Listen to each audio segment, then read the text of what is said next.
my wife started our company, African Forest, we started looking at trees in a different way. And we started working with local people. So we're trying to see how do we conserve, but showing the local farmer, if he conserves trees, he can get another revenue source apart from just the revenue sources that they're used to, which is just timber or firewood.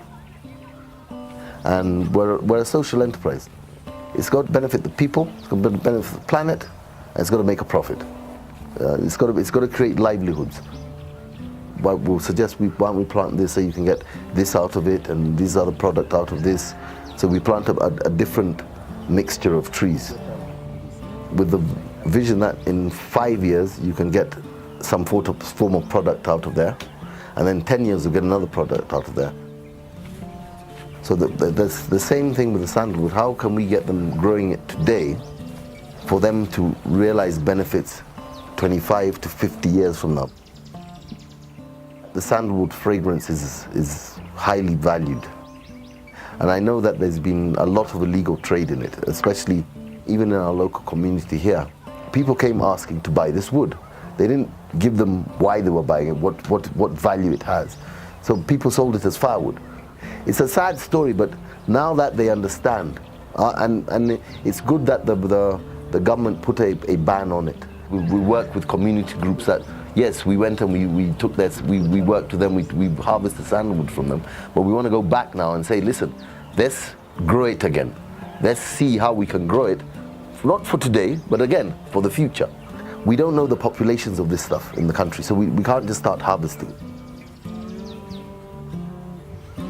Yes, there was some time back, some guys came in this area and they started harvesting the sandalwood plant. So after some while, we realized that they were buying it from the locals here at a very cheaper price, then they sell it at a higher price. The first thing, we educated them pertaining the trees. They also have their own traditional beliefs pertaining the trees. So once they spot like this one, you see they're here, they make sure they know where it is, and they guard this place. In case they see an intruder, they must question him what he's doing.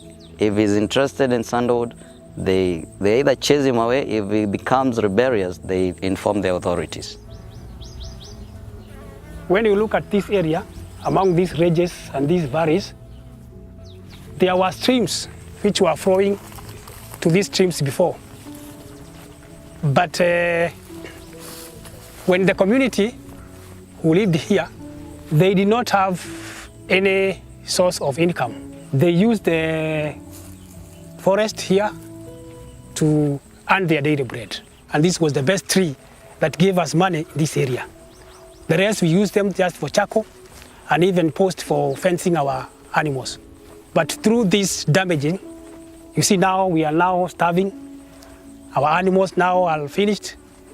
We, even the people of this area now, we don't have anything to do. I think so you see this area, they are scattered. There are no people. People now, after finishing the trees, they now gone to urban areas to get their living.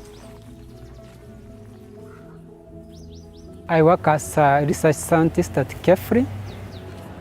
KEFRI stands for Kenya Forestry Research Institute. We generate information, we generate technologies, we disseminate the information that we generate. Government realized that there was a lot of illegal exploitation going on in our national parks. Sandalwood is not an ordinary tree. It's a semi-parasite. It cannot grow on its own. It has to find an appropriate host to attach. We are domesticating osiris from the wild to the farms. But the seeds are very few. So we need research to be done. What can we do to promote sustainable seed formation or seed production in different provenances? There are some communities we are partnering with them. Communities can donate land where we can establish demonstration. How we can grow osiris or sandalwood on farms so that other farmers can be learning from such demonstration plots. Right now we should remember that exploitation of sandalwood is illegal in Kenya.